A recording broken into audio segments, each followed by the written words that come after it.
റാം നാരായൺ റാം. സൃഷ്ടിയിലെ എല്ലാ വസ്തുക്കളും മഹാകാശത്തിൽ ഉള്ളത് ഉൾപ്പെടെ അതെല്ലാം നമ്മുടെ ഉള്ളിലുമുണ്ട്. സമ്പൂർണ്ണ പ്രകൃതിയിലുള്ളത് എല്ലാം നമ്മിൽ നിലകൊള്ളുന്നുണ്ട്. പ്രകൃതി മഹാകാശത്തിലേക്കുള്ള മാർഗമാണ് എങ്കിൽ നമ്മളെല്ലാവരും പ്രകൃതിയിൽ നിന്നാണ് പിറവിയെടുത്തത്. പ്രകൃതിയിലെ ഗുണങ്ങളും വസ്തുക്കളും ഓരോ മനുഷ്യൻ്റെയും ഉള്ളിലുണ്ട്.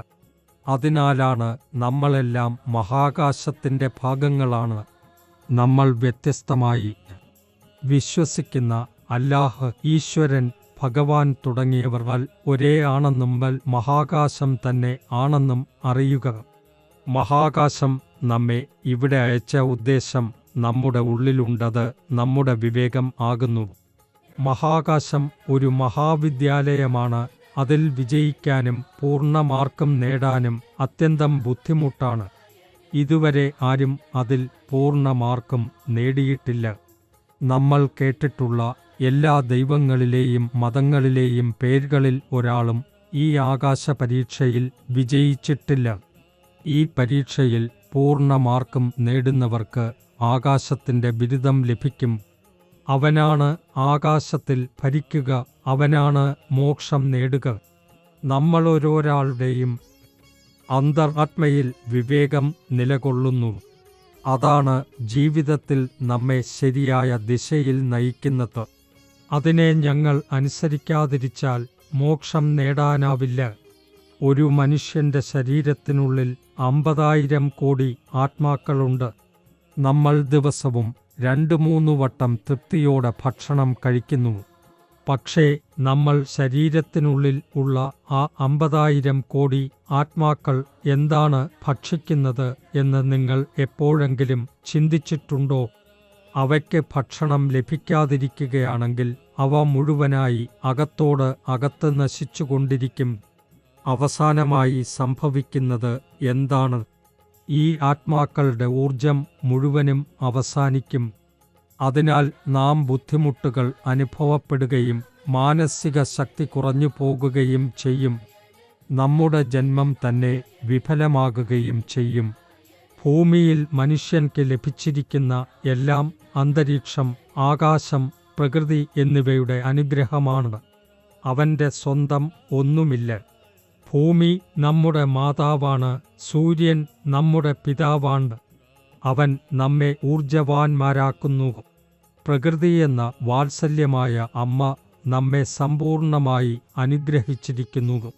പക്ഷേ പ്രകൃതി നിങ്ങളിൽ നിന്ന് എന്തെങ്കിലും തിരികെ ചോദിക്കുന്നുണ്ടോ? സൂര്യൻ, ചന്ദ്രൻ, ആകാശം, ഗ്രഹങ്ങൾ, നക്ഷത്രങ്ങൾ നമുക്ക് എല്ലാം നൽകുന്നവരാണെങ്കിലും അവർ ഒരിക്കലും തിരികെ ചോദിക്കുന്നില്ല. അതിനോടു വേണ്ടി എങ്ങനെ നന്ദി പറയണം എന്നും ആവശ്യപ്പെടുന്നില്ല. പിന്നെ മനുഷ്യൻ എന്തിനാണ് മറ്റൊരാളെ എനിക്ക് നിന്നെ സഹായിച്ചിട്ടില്ലേ എന്ന പോലെ അനുഭവപ്പെടുന്ന ഒരനാവശ്യ എഹ്സാനുമായി കാണിക്കുന്നത്? അവൻ്റെ സ്വന്തമായി എന്തുണ്ട്? നമ്മുടെ ജീവിതം പ്രകൃതിയെ മുന്നിലിട്ട് അതിൽ നിന്ന് പ്രചോദനം എടുത്ത് നയിക്കപ്പെടണം. കാരണം പ്രകൃതിയാണ് നമ്മെ ബാലൻസിലാക്കുന്നതും പ്രതീക്ഷയുള്ളവനാക്കുന്നതും. ജീവിതത്തിൽ എന്തെങ്കിലും അഭാവമുണ്ടെങ്കിൽ അതിനെ സമതുലിതമാക്കുന്നത് പ്രകൃതിയാണ്. അതിനാൽ നമുക്ക് എല്ലാവരും നമ്മുടെ പ്രകൃതിയുമായി ബന്ധപ്പെടേണ്ടത് അനിവാര്യമാണ്. ഇന്നത്തെ മനുഷ്യൻക്ക് കിട്ടിയ എല്ലാം ആകാശവും പ്രകൃതിയും തന്നെയാണ് നൽകിയിരിക്കുന്നത്. ആകാശം, ഭൂമി, ജലം, വായു, ഊർജം എന്നീ പഞ്ചഭൂതങ്ങളിൽ നിന്നാണ് എല്ലാം സൃഷ്ടിക്കപ്പെട്ടത്.